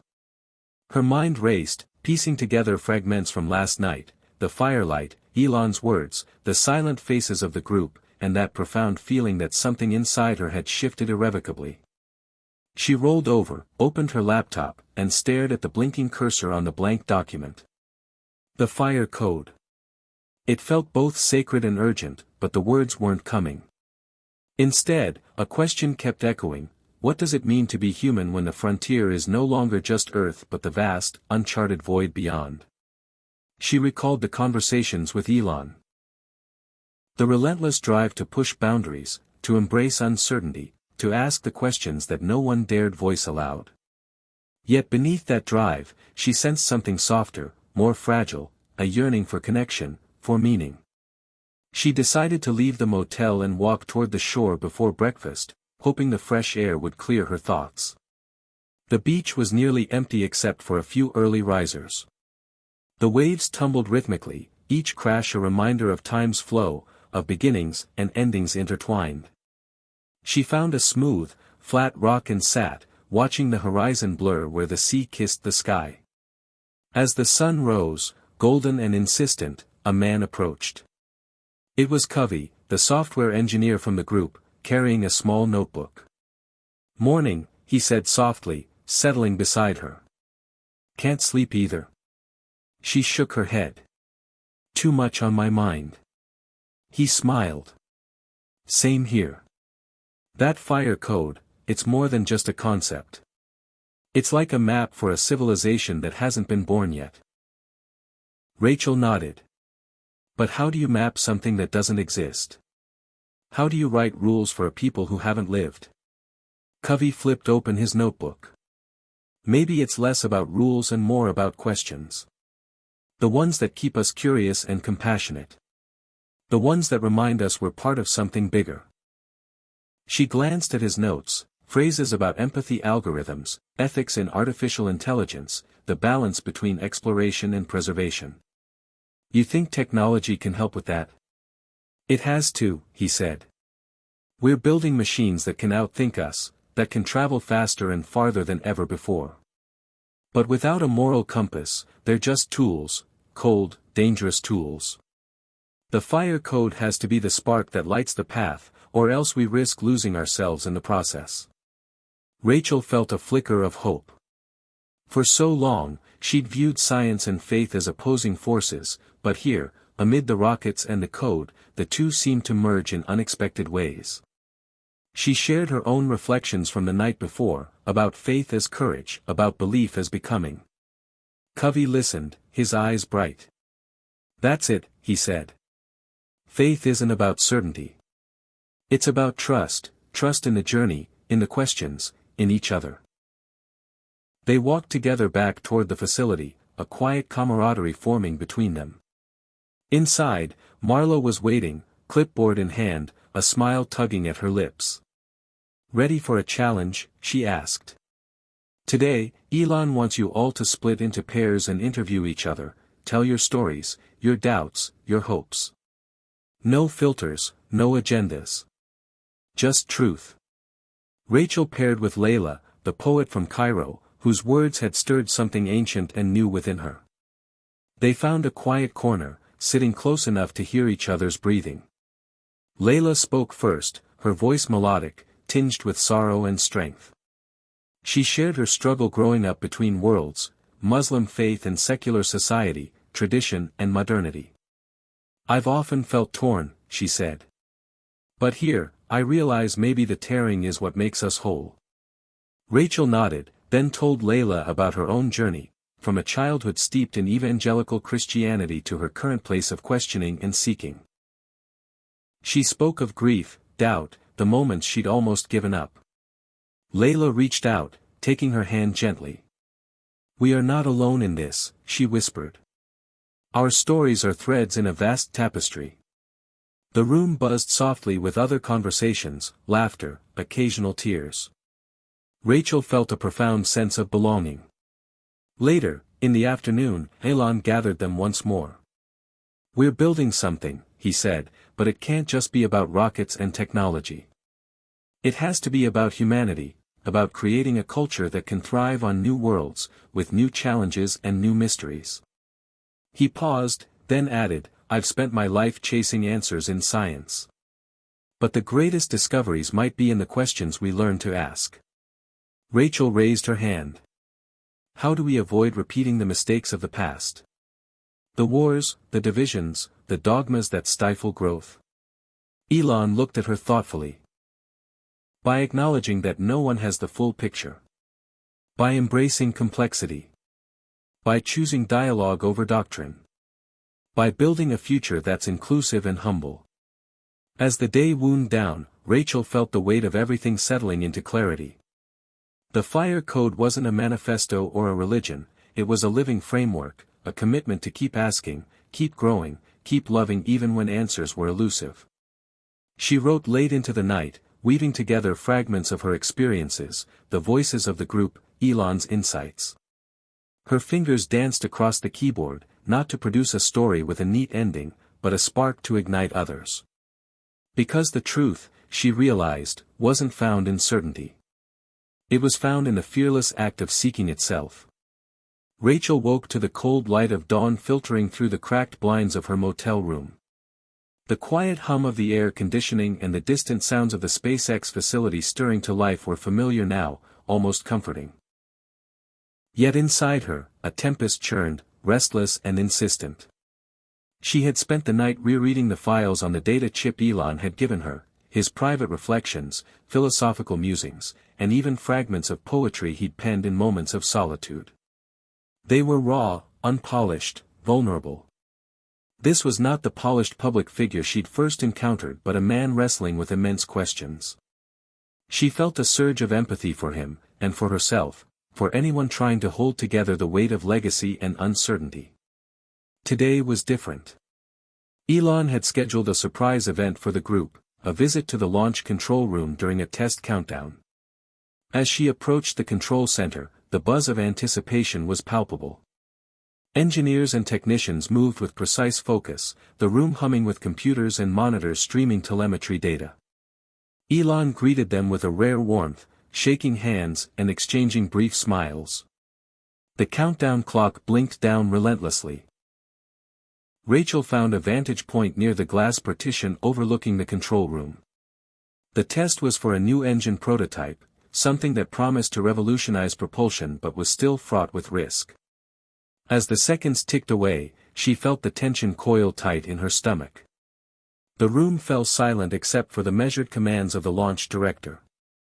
At 0, a controlled burst of flame and smoke billowed in the test chamber, followed by a moment of holding breath, then applause and relieved laughter. Elon turned to the group, his face alight with a rare blend of triumph and humility. Every test, every failure, every success is a step closer to a future we can barely imagine. But none of it means anything without purpose. He paused, looking directly at Rachel, as if inviting her to speak. She hesitated, then said, "Purpose is what keeps us human. What keeps us from becoming machines ourselves." Elon nodded thoughtfully. Exactly. And purpose isn't static. It evolves. It grows. It must, or we become trapped. Later, Elon invited the group into a smaller conference room for a candid discussion. The mood shifted from technical to deeply personal. Elon asked each person to share what purpose meant to them. Tenzin spoke of mindfulness and compassion as tools to navigate chaos. Layla reflected on poetry as a bridge between faith and doubt. Covey described purpose as the algorithm that guides the choices of artificial intelligence but hoped for a soul beyond code. When Rachel's turn came, she spoke about storytelling, the power of narrative to connect, to heal, to inspire. Elon listened intently, then shared a personal story about his childhood, a memory he rarely mentioned. How his father once told him, "The future belongs to those who dare to dream differently." That phrase had haunted him ever since, fueling both his ambition and his fears. The conversation deepened, touching on legacy, sacrifice, and the paradox of seeking immortality through technology while grappling with mortality. Elon admitted moments of loneliness, times when the weight of expectation felt unbearable. Rachel saw a side of him few had glimpsed, the man beneath the myth. As the evening drew near, Elon proposed a challenge. Tomorrow, each of you will write a letter, to your future self, to humanity, to whatever you believe in. A testament to who you are and who you hope to become. We will share them at the final gathering.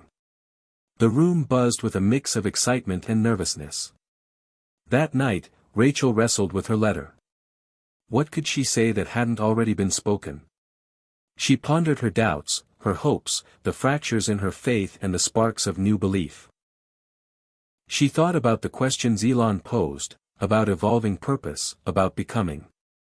In the quiet hours before dawn, she wrote not a letter but a promise, to embrace the unknown, to carry the fire of curiosity and compassion wherever she went, to be a witness to the unfolding story of humanity reaching for something greater than itself.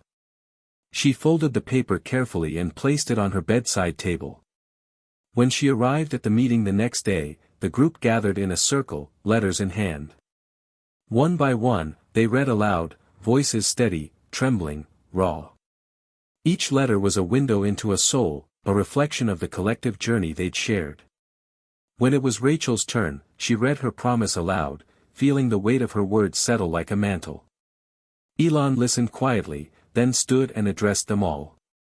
"This," he said, "is the foundation. The fire code. Not a dogma or a rulebook, but a living commitment. To question, to grow, to love. To build worlds that honor our shared humanity." As the sun set behind the launch pads, casting long shadows and bathing the group in golden light, Rachel felt a profound peace. The journey was far from over, but for the first time, she understood that the questions themselves were the answer. That in embracing uncertainty, they were lighting a fire that could illuminate the path to new beginnings, new beliefs, and new worlds. Rachel's days blurred together as the program entered its final phase. The early morning briefings, technical workshops, philosophical debates, and personal reflections all seemed to weave into a complex tapestry that both exhilarated and exhausted her. Yet beneath the surface of routines, a subtle shift was taking place, a growing sense that something was coming to a head, a culminating moment that none of them could yet fully grasp. One afternoon, Elon announced a surprise field trip. The group would visit SpaceX's desert test site, a sprawling, isolated area where rockets were fired and destroyed, where dreams and failures collided in plumes of flame and dust. The journey there was a long, bumpy ride through barren landscapes dotted with scrub and red rock. Rachel sat beside Covey, who quietly shared a playlist of music meant to inspire reflection, haunting melodies that felt both ancient and futuristic. When they arrived, the site was eerily still except for the distant rumble of a test stand in use. Elon led them to a vantage point overlooking the launch pad, a steel skeleton against the endless blue sky. "This place," he said, "is where we confront our limits. Where theory meets reality, and where failure teaches us more than success ever could." As they watched a rocket engine ignite and throttle up, the ground trembling beneath their feet, Rachel felt the raw power of human ingenuity and the fragile hope that propelled it. Later, Elon took them to a small, makeshift chapel near the test site. It was a simple structure, made of metal and glass, with a single stained glass window depicting a starburst. Inside, the air was cool and still. "I built this," Elon said softly. "Not for worship, but for reflection. A place to consider our place in the cosmos." The group sat in silence, each person lost in thought. Rachel thought about the contrast between the chapel and the roaring engines outside, between the sacred and the scientific. Was this tension inevitable? Or could they be reconciled? That evening, gathered around a campfire near the site, the group shared stories of loss and hope. Layla recited a poem blending verses from the Quran with lines from Sappho, weaving a tapestry of faith and doubt. Tenzin spoke of compassion as a universal language, a bridge across cultures and beliefs. Covey talked about algorithms that could detect moral dilemmas and help guide decisions on new worlds. Rachel felt the threads of their words intertwining with her own reflections on the fire code, a living document born from the tension between certainty and mystery. When it was her turn, she shared a passage she'd written about the chapel. "It's a place that reminds us that even as we reach for the stars, we are grounded in questions of meaning, belonging, and love." Elon nodded approvingly. "Exactly," he said. "We build rockets to leave Earth, but we carry Earth inside us, the stories, the struggles, the sacred." As the fire crackled, Rachel realized the group had become a microcosm of humanity, diverse in belief, united in purpose, searching together for a way forward. The next morning, Elon revealed the final exercise, a simulated mission to colonize a new planet. The group would face ethical dilemmas, resource scarcity, and cultural conflicts, all designed to test their ability to apply the fire code in practice. The simulation was intense and emotional. Rachel found herself mediating disputes, making impossible choices, and confronting her own biases. At one point, a heated argument erupted over how to allocate limited water supplies. Tempers flared, accusations flew, and for a moment, it seemed the mission might fail before it began. Drawing on lessons from their time together, Rachel proposed a solution rooted in empathy and transparency. She reminded the group that survival depended not just on resources but on trust. Slowly, tensions eased, and cooperation resumed. When the simulation ended, exhausted but triumphant, Elon gathered them once more. "What you experienced," he said, "is the crucible of the future.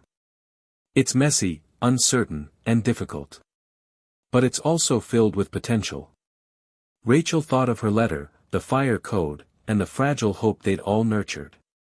The road ahead would be long and uncertain, but the spark was lit. That night, under a canopy of stars, Rachel sat alone and wrote the closing lines of the fire code. "We are travelers between worlds, of space, of belief, of ourselves. Let us carry the fire of curiosity, courage, and compassion. Let us build worlds where questions are honored as much as answers, and where love remains the truest compass." She folded the paper and tucked it into her journal. The journey wasn't over. But for the first time, Rachel felt ready to face whatever came next, with open eyes, an open heart, and a fire burning bright. Rachel woke early, the morning light filtering softly through the window, casting long shadows on the floor. The fire code draft lay open on her desk, filled with notes, edits, and questions. She had reread it countless times, each reading revealing new layers of meaning and uncertainty. Today was the day the group would present their reflections and feedback. As she prepared, she felt a strange mix of anticipation and vulnerability. Would the fire code resonate? Would it survive scrutiny? In the meeting room, the atmosphere was charged with quiet excitement. Elon stood at the front, his expression both serious and hopeful. One by one, members of the group shared their thoughts, praise, criticism, and suggestions. Layla urged for more inclusivity of diverse spiritual traditions. Covey emphasized the need for adaptability as technology evolved. Tenzin spoke passionately about embedding compassion as a core principle. Rachel listened intently, realizing the fire code was evolving into a collective creation, a living document shaped by many voices. When her turn came, she spoke about the importance of humility, acknowledging that no single person or group could claim absolute truth. Elon nodded thoughtfully. Humility is the foundation of curiosity and growth, he said. After the presentations, Elon proposed a challenge. Tonight, I want each of you to reflect on a moment when your beliefs were shaken, and how that shaped you. Share your story tomorrow. That evening, Rachel sat by the window, gazing at the stars. Memories flooded her mind, childhood prayers, moments of doubt, losses, and breakthroughs. She wrote her story in her journal, bearing her soul to herself first. The next day, the group gathered in a circle, sharing stories that ranged from painful betrayals to profound awakenings. Elon's story of his father's harsh lessons blended with Rachel's tale of losing faith and finding it anew. The sharing forged bonds deeper than before. Afterwards, Elon introduced a new element, a guest speaker named Dr. Maya Hart, a theologian and scientist specializing in the intersection of faith and technology. Maya spoke eloquently about the challenges and promises of integrating spirituality with scientific progress. She challenged the group to think beyond binaries, faith versus reason, tradition versus innovation. Rachel found herself captivated by Maya's perspective, which echoed the fire code's spirit of inquiry and inclusion. The afternoon was spent in small groups discussing Maya's ideas and how they might inform the fire code. Rachel's group wrestled with questions of artificial intelligence and consciousness. Could machines possess something akin to a soul? Could spirituality evolve alongside technology? As the day ended, Elon gathered everyone for a quiet moment outside under the open sky. We are at the dawn of a new chapter for humanity, he said softly. Our beliefs, our values, our questions, they will shape not only our future on Earth but the worlds we aspire to reach. Let us carry forward the fire, not as a flame that burns others, but as one that warms and illuminates. Rachel felt tears prick her eyes, a mixture of awe and gratitude swelling within her. She understood now that the fire code was more than a document, it was a movement, a hope, a call to embrace complexity and love in all their messy forms. Returning to her room that night, she wrote a final entry in her journal. Faith is not a fixed destination but a journey through shadows and light. It is the courage to ask, to listen, and to grow. In this, we are united. The next morning, as the program neared its close, Rachel felt a quiet resolve settle over her. The answers were not simple, but the quest itself was sacred. She was ready to face whatever lay ahead, carrying the fire that Elon had sparked within her and the group, an ember glowing with possibility, illuminating a path toward new horizons. Rachel sat quietly in the observation deck overlooking the sprawling SpaceX launch complex, the late afternoon sun casting long shadows over the gleaming rockets and infrastructure below. The past weeks had been a whirlwind of discoveries, debates, and revelations, but now as the program neared its conclusion, a new feeling settled over her, a profound sense of responsibility. Elon had invited the group to participate in a final exercise. Each person was to envision a future society based on the principles of the fire code, a world where technology, faith, and humanity coexisted in harmony. Rachel's mind raced with possibilities. Could such a society truly exist? Could they reconcile the vast differences in beliefs, values, and desires that marked humanity? She remembered the stories shared around the campfire, the moments of vulnerability and courage. She thought of the chapel in the desert, a symbol of quiet reflection amidst chaos. As evening fell, the group gathered in the conference room, walls lined with whiteboards filled with notes and diagrams from weeks of collaboration. Elon stood at the center, his presence commanding yet gentle.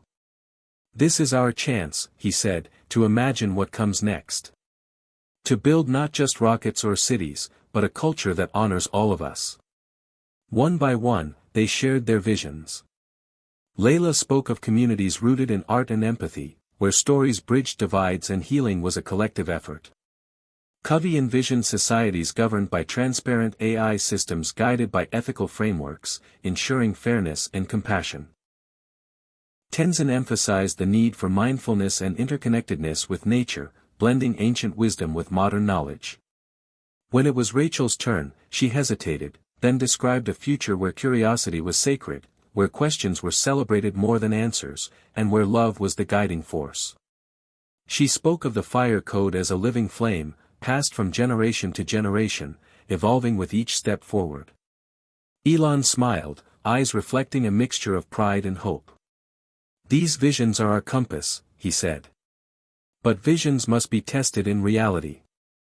He introduced a collaborative project, designing a prototype for a sustainable habitat on Mars, incorporating the principles they discussed. The exercise challenged them to balance innovation with ethics, ambition with empathy. Rachel worked closely with Layla and Covey, debating resource allocation, governance models, and cultural practices. They faced disagreements but found common ground in their shared commitment. Late into the night, Rachel stood outside the building, looking up at the stars. The vastness of space was humbling, a reminder of how small and yet how extraordinary humanity was. She reflected on Elon's answer to the question that had sparked the entire journey: which religion is correct? The answer was not in doctrine or dogma, but in the courage to seek, to listen, and to love despite uncertainty. The next morning, the group presented their prototype, weaving together technology, spirituality, and community in a vision both hopeful and realistic. Elon commended their work, emphasizing that building new worlds would require not only ingenuity but wisdom. As the program ended, Rachel felt transformed. She had come seeking answers but found instead a deeper connection, to herself, to others, and to the vast unknown. The fire code was not a conclusion but an invitation, to carry forward the fire of inquiry, compassion, and hope into whatever future awaited. Boarding the shuttle that would take her back to Earth, Rachel looked out one last time at the red horizon. The journey was just beginning. Rachel returned to her apartment in San Francisco with a mind still swirling from the final days at SpaceX. The city's familiar noise and neon glow felt both grounding and alien after the vast silence of the desert and the infinite cosmos. She unpacked her journal and the stack of papers filled with notes, letters, and the fire code drafts. This journey had changed her in ways she hadn't fully grasped yet, stirring questions that gnawed at her core. Over the next weeks, Rachel threw herself into writing, articles, essays, reflections, all centered on the fire code and the profound conversations she'd shared with Elon and the group. Her words resonated with a growing audience hungry for meaning amid rapid technological change and societal division. Invitations followed, to podcasts, conferences, university panels. Rachel found herself at the crossroads of science, spirituality, and culture, navigating the delicate balance between skepticism and hope. One evening, at a panel discussion about the future of humanity and faith, Rachel was asked directly, "Do you believe Elon's answer to the question about religion is the final word?" She paused, then replied honestly, "No. It's not about final answers. It's about the courage to keep asking, to hold space for doubt and wonder, and to find common ground despite differences." The room responded with thoughtful silence, a few nods. That night, Rachel's phone buzzed with a message from Elon himself. "Keep the fire burning. The journey is just beginning." Encouraged, Rachel began organizing a virtual community dedicated to exploring the fire code. A place for diverse voices to share experiences, questions, and ideas. Members ranged from scientists and theologians to artists and everyday seekers. The discussions were sometimes heated but always grounded in respect and curiosity. One member wrote about grappling with loss and finding solace in the Fire Code's message of evolving purpose. Another shared a story of bridging divides within their family through shared values rather than doctrines. Rachel moderated conversations, invited guest speakers, and curated content that nurtured empathy and exploration. Meanwhile, her own spiritual practice evolved. She incorporated meditation and journaling, embraced uncertainty, and found moments of grace in unexpected places, a quiet walk, a child's laughter, a star-filled sky. The Fire Code was no longer just a document, it had become a living rhythm in her life. Months later, Rachel was invited to a summit convened by Elon, bringing together global thinkers to discuss the implications of their work. The event was a convergence of innovation and humanity, featuring speakers on ethics in AI, climate resilience, interfaith dialogue, and cosmic exploration. In a keynote, Elon revisited the original question about religion. There is no single truth, he said. But in our shared search for meaning, we discover unity. That is the real answer. As Rachel listened, she felt a surge of hope. The journey had not led to neat answers or easy comfort but to something far richer, connection, growth, and the courage to face the unknown together.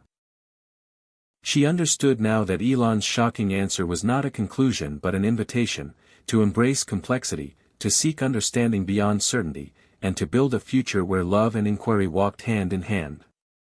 The summit closed with a collective pledge, to carry the fire forward, lighting paths through darkness and doubt, toward a horizon shaped by compassion, curiosity, and courage. Rachel returned home, heart full, ready to keep asking, keep learning, and keep sharing the story that had become her own. Months after the summit, Rachel found herself back in the quiet solitude of her apartment, surrounded by books and screens filled with messages from the virtual community she had helped nurture. The Fire Code had blossomed beyond her expectations into a global movement, not a rigid creed, but a living dialogue bridging divides once thought insurmountable. Yet, despite the growth, Rachel wrestled with an unexpected loneliness. The quest for meaning was no less complicated outside the program than inside it. Friends and family struggled to understand the changes she was undergoing, and sometimes the weight of uncertainty pressed hard. One rainy afternoon, a message popped up on her screen from Maya Hart, the theologian who had once joined Elon's group. Maya invited Rachel to collaborate on a new project, a series of public conversations aimed at engaging communities often excluded from high-level discourse, working-class neighborhoods, indigenous groups, young people on the margins. The goal was to bring the Fire Code's spirit of inquiry and compassion to places where faith, science, and technology often clashed with painful history and real-world struggles. Rachel eagerly agreed, seeing this as a chance to ground their ideals in lived experience. They organized gatherings in community centers, libraries, and even parks. At one event in a small Rust Belt town, Rachel met Martin, a factory worker with a weathered face and skeptical eyes. Martin spoke of his distrust of experts and institutions, his faith rooted in hard work and family but strained by years of economic hardship and cultural shifts. Over cups of coffee and hesitant smiles, Rachel shared the Fire Code's core message, that no single truth held all the answers, but together, through dialogue and empathy, they could navigate uncertainty. Martin listened, then shared stories of resilience and pain that added new depth to Rachel's understanding. These conversations were not easy. They exposed wounds and divisions but also ignited sparks of hope.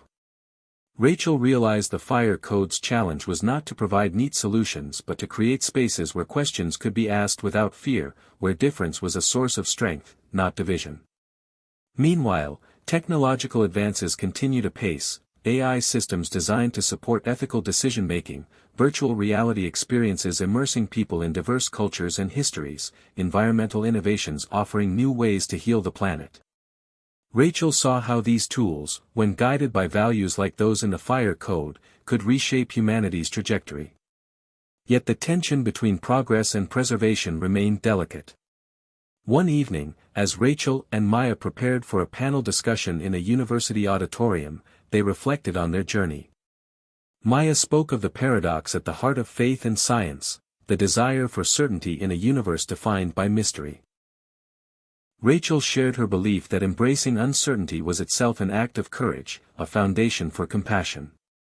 Their conversation was interrupted by a young woman who approached nervously, introducing herself as Aisha, a student activist passionate about environmental justice and interfaith dialogue. Aisha had been following the Fire Code movement and wanted to know how it could help address the climate crisis's ethical dilemmas. Rachel and Maya listened as Aisha described communities disproportionately affected by environmental damage, people whose voices were often ignored in policy debates. Together, they brainstormed ways to amplify marginalized perspectives within the Fire Code's framework, integrating activism with reflection. The next weeks were filled with workshops, collaborations, and outreach. Rachel felt a renewed sense of purpose, seeing the Fire Code evolve into a catalyst for action as well as contemplation. Yet she never lost sight of the intimate moments. The personal struggles, the quiet doubts, that made the journey human. Late one night, as she journaled beneath a sky heavy with stars, Rachel wrote, "Faith is not a fortress but a garden, where questions bloom alongside answers, and where love tends both light and shadow." In the months that followed, Rachel and her growing circle continued to weave the Fire Code into the fabric of daily life, into conversations over kitchen tables, classroom debates, community rituals, and scientific forums. The movement was far from perfect, marked by missteps and challenges, but it carried a promise, that in a fractured world, the fire of curiosity, compassion, and courage could kindle new beginnings.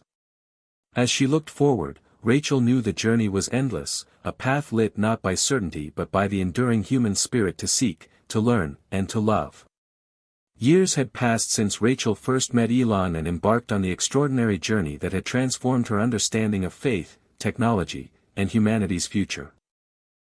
The Fire Code had grown from a simple idea into a global movement, inspiring millions to rethink how they approached belief, science, and coexistence. Yet Rachel knew that the path forward was never straightforward. One crisp autumn morning, she received an invitation that would challenge everything she thought she knew. Elon was hosting a summit at the newly constructed Starship campus, a vast complex dedicated to humanity's next giant leap into space. The theme was Faith and the Frontier, Navigating the Unknown Together. Rachel arrived to find a gathering of thinkers, leaders, and visionaries, philosophers, engineers, activists, religious leaders, and artists, all brought together to explore the intersections of spirituality and exploration.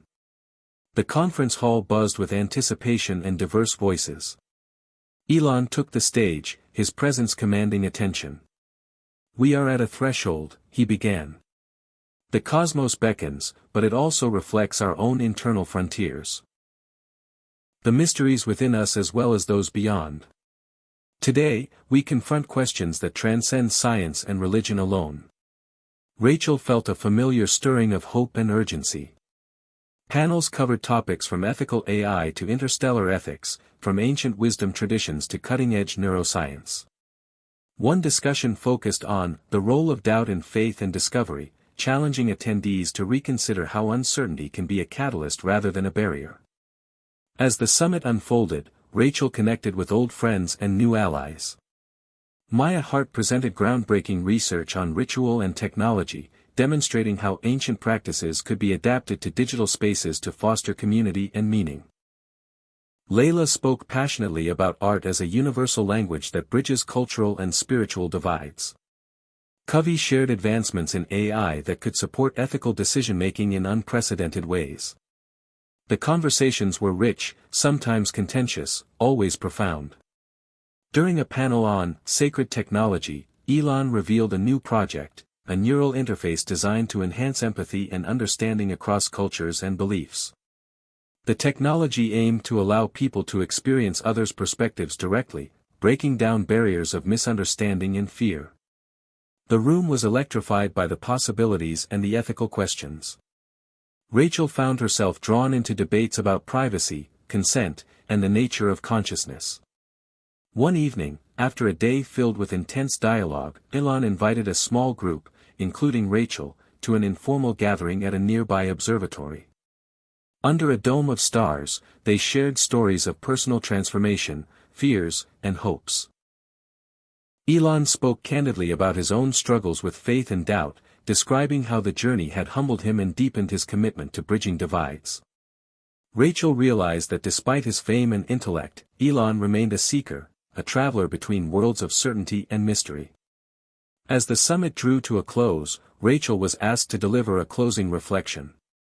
She spoke from the heart about the Fire Code's journey, from its origins in a question about religion to its evolution into a living dialogue embracing complexity and connection. She urged the audience to embrace doubt as a sacred space, to listen deeply, and to build bridges of understanding in a fractured world. Her words were met with thoughtful silence and then sustained applause. Returning home, Rachel felt a renewed sense of purpose. The Fire Code was no longer just a document or movement, it was a way of being, a commitment to living with courage, compassion, and curiosity. The question Elon had asked, "Which religion is correct?" had no simple answer, but it had opened a door to something far greater, the ongoing human quest for meaning that transcended labels and boundaries. Rachel knew the journey would never end, but she was ready to carry the fire forward, lighting the way for herself and others across the uncharted frontier of faith and humanity. After the summit at Starship Campus, Rachel's life settled into a rhythm that blended public engagement with quiet reflection. The Fire Code movement had become a beacon for many, yet Rachel remained mindful that true transformation was often subtle and slow. One morning, she received an unexpected message from an old friend, Sarah, who had been distant since Rachel's involvement with Elon's project. Sarah was struggling with her faith after a recent personal tragedy and reached out seeking understanding and support. Rachel invited Sarah to meet at a small cafe tucked between the busy streets of the city, a place that felt like a refuge from the noise. As they sat across from each other, Rachel listened deeply as Sarah poured out her doubts and pain, the anger at unanswered prayers, the loneliness that shadowed her days. Rachel shared parts of her own journey, the moments when certainty gave way to questions, and how the Fire Code's embrace of complexity had helped her find a new kind of faith, not in answers, but in the ongoing search itself. The conversation was raw and honest, a reminder that no movement or philosophy could substitute for personal connection and compassion. Over the following weeks, Rachel and Sarah met regularly, exploring books, ideas, and practices from various traditions. They meditated, discussed science and spirituality, and slowly built a shared space where hope could take root again. This personal work paralleled Rachel's growing interest in mental health and its intersection with spirituality. She began collaborating with therapists and neuroscientists to explore how the Fire Code's principles could support healing from trauma and cultivate resilience. Workshops were held in community centers, blending mindfulness, storytelling, and ethical inquiry. Rachel was struck by how many participants found relief not through rigid beliefs but through the permission to feel deeply and question freely. One poignant moment came during a session when a man shared how embracing doubt had allowed him to reconnect with his estranged daughter. Rachel saw firsthand how the Fire Code's message could transform lives at the intimate level. Meanwhile, the virtual community continued to thrive, with members sharing breakthroughs and struggles. Debates on topics like AI ethics, climate justice, and interfaith dialogue grew more nuanced. Rachel facilitated conversations that challenged assumptions and nurtured empathy, always returning to the core idea that uncertainty was not a void but a fertile ground for growth. On a crisp spring morning, Rachel received a call from Elon inviting her to join a new initiative, a global project to build a digital archive of human beliefs, stories, and experiences, a collective memory to inspire future generations. The project aimed to preserve diversity and foster understanding, harnessing technology to bridge distances and time. Rachel eagerly joined, seeing it as a continuation of the Fire Code's mission to weave together humanity's many threads. As she contributed, Rachel reflected on how far she had come, from the curious question that launched her into unknown territory, to the complex tapestry of relationships, ideas, and hopes she now navigated. The journey had been neither easy nor linear, but it had deepened her capacity to hold paradox and mystery, to listen without needing to fix or conquer. One evening, as she walked through a quiet park, Rachel looked up at the stars and whispered a thank you. To Elon, to the community, to the fire burning within herself. She understood that faith was not a destination but a dance, between light and shadow, certainty and doubt, solitude and connection. And in that dance lay the true answer to the question that had started it all. As the digital archive project gained momentum, Rachel found herself immersed in a new phase of the Fire Code's evolution. This archive wasn't just a repository of texts and artifacts but a living, breathing ecosystem where stories, beliefs, and experiences from every corner of the globe were gathered and interwoven. The goal was ambitious, to create a shared human heritage that honored diversity while highlighting the universal threads of hope, struggle, and meaning. Rachel collaborated with technologists, anthropologists, storytellers, and spiritual leaders, each bringing unique perspectives. She was struck by how the archive became a mirror reflecting humanity's complexity and resilience. One afternoon, while reviewing submissions, Rachel came across a video from a remote village in the Amazon where indigenous elders shared ancient songs and teachings about harmony with the earth.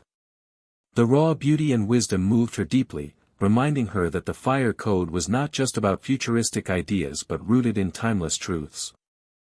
Meanwhile, tension simmered in the world beyond the archive. Political divisions, climate crises, and social upheavals continued to challenge global unity. Rachel grappled with questions: could the Fire Code truly make a difference in a fractured world? Was hope enough?